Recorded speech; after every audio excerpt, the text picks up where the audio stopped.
우리가 그동안 열왕기서와 역대기서가 좀 차이점이 있다라고 여러 번 강단에서 이렇게 목사님들이 말씀을 해 주셨는데요. 기억을 하고 계신가요?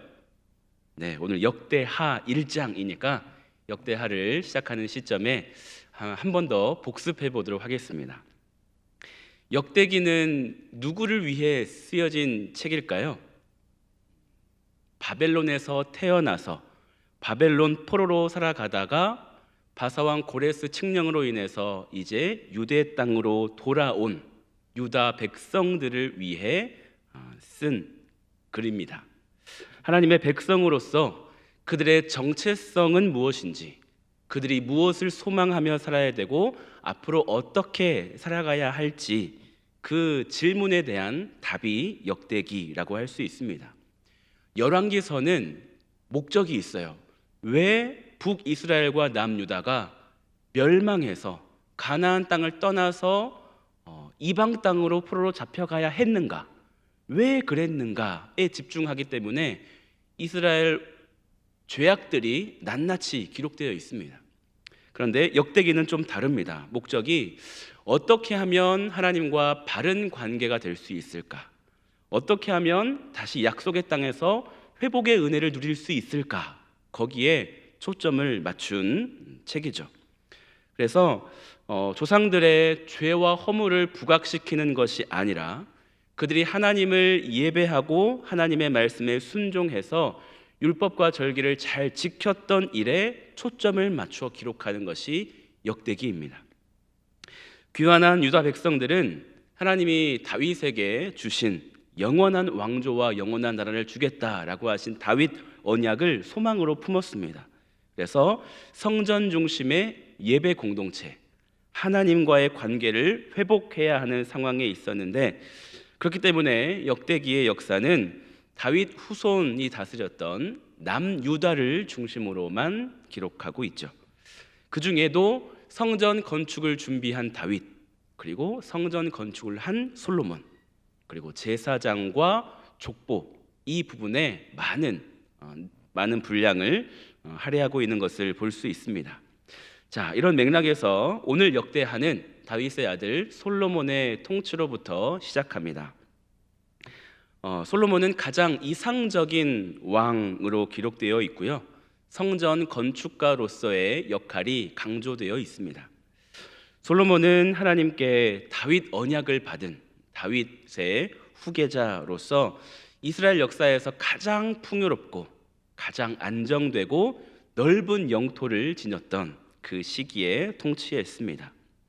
솔로몬의 왕위를 위협할 수 있는 요소들은 빠르게 제거되었고, 하나님이 솔로몬과 함께 계심으로 그의 왕위를 견고하게 높이 세워주셨습니다. 솔로몬은 온 이스라엘의 천부장들과 백부장들, 그리고 재판관들, 관리들, 각 지파의 지도자들에게 명령하여서 회중을 모으게 하고 그들과 함께 기브온 산당으로 갔습니다. 기브온에는 당시 여호와의 종 모세가 광야에서 지은 하나님의 회막, 하나님이 이스라엘과 만나 주시겠다라고 한 성막이 기브온에 있었습니다. 다윗이 그 기브온 산당에 있었던 그 성막에 있었던 언약궤는 이미 다른 곳으로 가져왔죠. 어디로 가져왔죠? 예루살렘으로.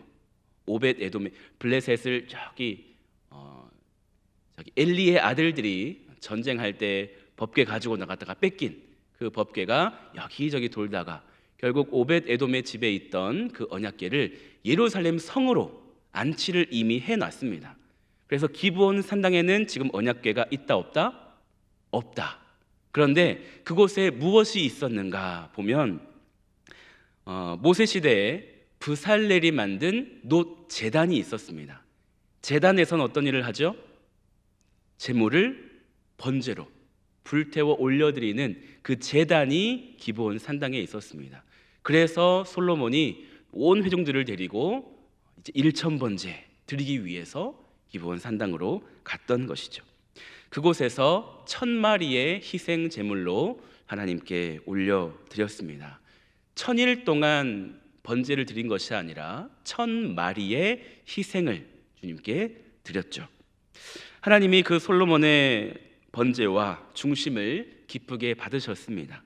그래서 솔로몬이 번제를 드린 그날 밤에 솔로몬에게 나타나셔서 그가 원하는 것을 구하라. 네가 무엇을 원하느냐? 내가 주겠다라고 말씀하시죠. 솔로몬은 하나님의 말씀에 어떻게 답하나요?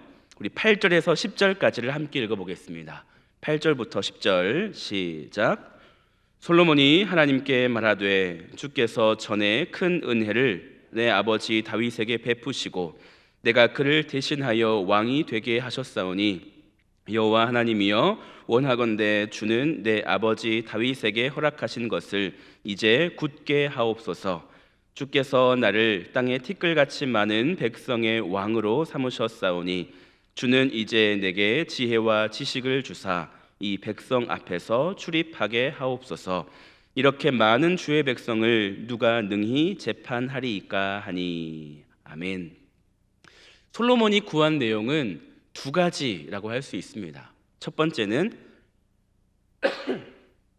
다윗의 왕조가 영원히 견고하게 서리라 라고 말씀하신 다윗에게 하신 하나님의 약속을 하나님 확고히 성취하여 주옵소서 라는 것과, 두 번째는 하나님이 내게 맡기신 이스라엘 백성들을 올바르게 재판하고 통치할 수 있도록 지혜와 지식을 주시옵소서, 이것을 구했습니다. 솔로몬은 자신의 유익이나 자기의 삶을 위해서만이 아니라 하나님이 맡겨주신 하나님의 백성을 위한 간구를 올려드린 것이죠. 하나님은 솔로몬이 구한 내용을 들으시고 그의 마음을 살피셔서 이전 어느 왕도 얻지 못한 지혜와 지식을 얻게 하셨고, 또 그가 구하지 않은 부와 재물, 영광까지 그에게 허락해 주셨습니다. 이 본문을 읽으면서 우리들은 이런 생각을 합니다. 솔로몬의 모든 부귀 영화는 무엇으로부터 왔다? 지혜와 지식을 구한 것으로부터 왔구나. 그러면서 동시에 이렇게 생각하죠. 그래, 나도 솔로몬처럼 지혜와 지식을 구해야 되겠다. 그러면 다른 것들도 다 주시겠지? 라고 생각하면서 지혜와 지식을 구합니다. 그렇죠? 그런데 문제는 이렇게 기도하는 많은 분들의 본심은 어디에 있냐면 부가적으로 따라 붙었던 그것들, 부와 재물과 영화와 내 원수들이 무너지는 것과 장수하는 것, 여기에 본심이 있으면서 지혜와 지식을 그 수단으로 구하는 경우가 있다는 거죠. 여러분의 평소의 기도의 제목을 한번 곰곰이 생각해 보시기 바랍니다. 무엇을 위한 기도를 가장 많이 하십니까? 면밀히 살펴보면 내 자신을 위한 것, 우리 가족을 위한 것, 이것들이 아주 많은 부분을 차지할 것입니다. 우리의 관심사가 늘 내 삶, 앞으로 내 진로, 우리 가정, 경제적인 상황, 건강, 이런 것에 우리의 관심사가 있다 보니 그 너머에 있는 하나님의 뜻과 원대한 계획, 이것을 우리가 놓칠 때가 많이 있다는 거죠. 예수님의 제자들도 늘 자기 삶에 관심이 많이 있었어요. 누가 더 높은 자리에 앉을 것이냐, 누가 더 높은 자리에 있을 거냐, 이것에 관심이 가 있는 제자들에게 예수님이 말씀하셨죠. 너희는 먼저 무엇을 구하라?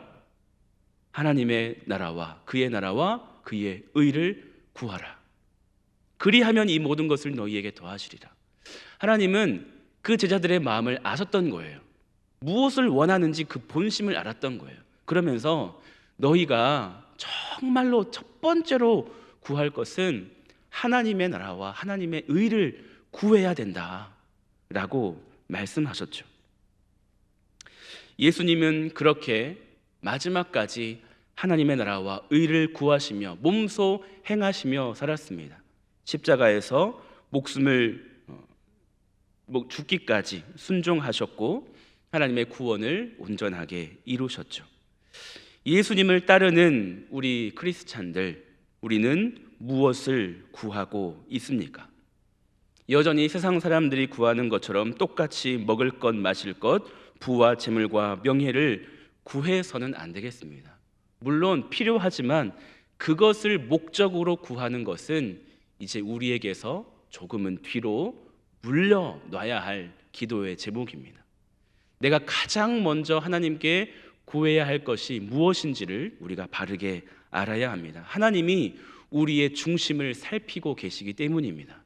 무엇을 위해 이 자리에 와서 이 자리에 앉아서 기도하고 있는지 그 중심을 보시기 때문이에요.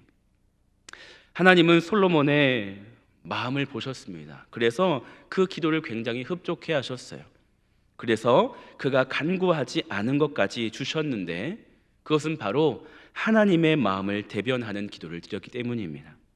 이 시대 가운데도 하나님이 듣기 원하시는 기도가 있습니다. 하나님이 듣기 원하시는 기도, 우리가 그 기도를 해야 되지 않겠습니까? 하나님이 목적하시고 계획하시는 하나님의 일을 위해서 부르짖는 기도를 우리가 할 수 있기를 원합니다. 나의 가정, 나의 자녀, 이것에서 이제는 좀 더 우리의 기도의 영역을 넓혀서 선교, 세계 선교, 온 열방이 주님을 바라보게 되는 그날을 우리가 소망하며 하나님의 나라가 확장되게 해주십시오 기도하고, 주의 일에 힘쓰는 이들을 위해서 같이 기도해주고 중보해주고, 이런 기도가 우리에게 더 우선적이 되었으면 좋겠습니다. 하나님의 마음에 합한, 하나님의 뜻에 부합한 그 기도를 들으실 때 하나님은 약속하신 것처럼 이 모든 것을 우리에게 더해 주실 줄 믿습니다. 오늘 이 새벽에 하나님의 마음에 합한 기도가 올려졌으면 좋겠습니다. 내가 원하는 것이 아니라 우리 주님이 원하시는 것이 무엇일까?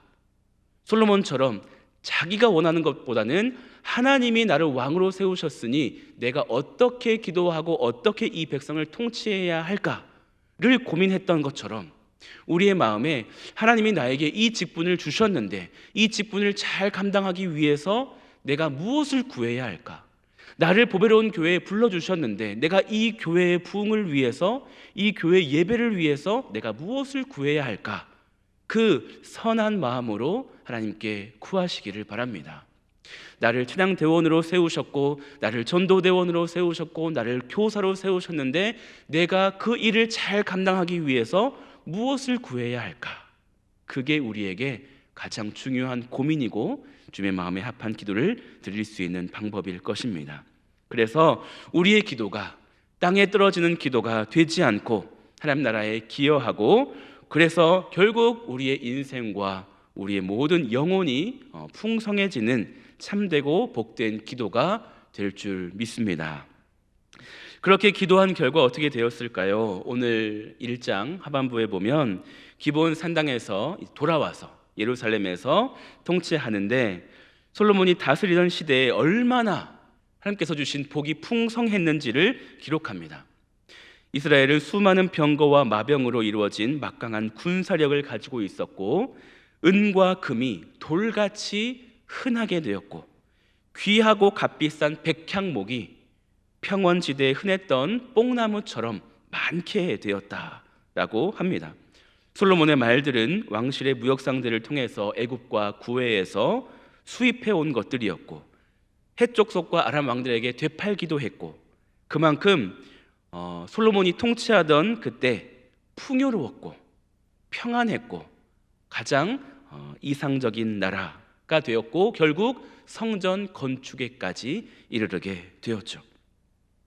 이 역대기를 기록한 기자는 하나님을 경외하고 예배하고 하나님의 마음에 합한 기도를 드렸을 때 얼마나 충만한 복을 누리는지를 기록해 두었습니다. 오늘 우리가 교회의 머리 대신 예수님의 말씀에 우리가 집중해서 그 배운 말씀대로, 가르쳐 주신 말씀대로 순종할 수 있기를 바라고, 하나님을 사랑하고 이웃을 사랑하기를 바라고, 하나님이 원하시는 기도를 올려드릴 때에 세상에 줄 수 없었던 평안을 여러분에게 주실 줄 믿습니다. 그리고 만나는 모든 이들과 화평하게 하실 것입니다. 그리고 여러분이 구하지 않은 것까지 주실 거예요. 하나님 재물 주세요. 하나님 건강 주세요. 구하지 않아도 하나님의 뜻에 맞는 기도를 하면 그것은 다 하나님께서 다 아시기 때문에 더 넘치도록 주시겠다는 거예요. 그러니 여러분이 오늘도 이 새벽에 기도하실 때 무엇을 위해 기도하시겠어요? 하나님의 나라와 하나님의 의를 위해서 기도하시기를 바랍니다. 아멘. 나머지는 모든 것을 하나님께서 책임져 주실 줄로 믿습니다. 아멘. 기도하겠습니다. 하나님 아버지, 오늘 말씀을 보면서 평소 나의 기도가 어떠했는지를 돌아보게 됩니다. 하나님, 이스라엘 백성들을 잘 다스리고 싶어서, 하나님께서 주신 그 왕의 직분을 잘 감당하고 싶어서 솔로몬은 지혜와 지식을 구했습니다. 하나님, 오늘날 우리는 무엇을 구하고 있습니까? 눈앞에 있는 문제, 그 해결을 위해서 기도하고, 하나님, 재물을 주시옵소서, 건강을 주시옵소서, 우리 자녀들 앞길을 형통하게 하여 주옵소서. 이런 나에 대한 기도의 제목, 우리 가족에 대한 기도의 제목들을 참 주님께 많이 아뢰던 것을 봅니다. 그런데 오늘 이후로는 우리의 우선적인 기도가 달라졌으면 좋겠습니다. 가장 먼저 기도할 것은 하나님의 나라를 위한 기도, 이 땅에 하나님의 통치가 임하는 기도가 가장 우선적으로 우리 입술에서 선포되어지기를 소망합니다. 하나님, 하나님께서 오늘도 나에게 무엇을 원하시고 나의 자리에서 어떻게 행하기를 원하시는지를 알아서 그 일을 감당하기에 필요한 지혜와 지식을 구할 수 있는 우리 모두가 되게 하여 주시옵소서. 그래서 우리가 구하지 않은 모든 것들도 생각하지 않은 것까지 응답되어지는, 주님께 공급받는 그런 풍요로운 삶을, 영화로운 삶을 살 수 있는 보배로운 교우들이 되게 하여 주시옵소서. 그래서 우리의 삶이 단지 나와 내 가정의 영역에 머물러 있는 것이 아니라 우리가 크게 우리의 기도의 범위와 사역의 범위가 확장되어서 이 시대에 하나님의 도구로 귀하게 쓰임받는 인생이 되게 하여 주시옵소서. 하나님, 우리 교회가 특별히 몽골 선교와 방글라데시 선교에 열심을 내고 있습니다. 우리 임덕빈 집사님 가정을 이제 방글라데시로 또 파송했습니다. 하나님, 임덕빈 집사님의 가정을 포함하여서 우리 모든 선교사님들을 지켜 주시옵소서. 열방에 나가서 많은 것들을 포기하면서까지 복음을 위하여 애쓰는, 하나님 나라 확장을 위하여서 몸 바쳐 나아가는 모든 선교사님들에게 영육 강건하게 하여 주시고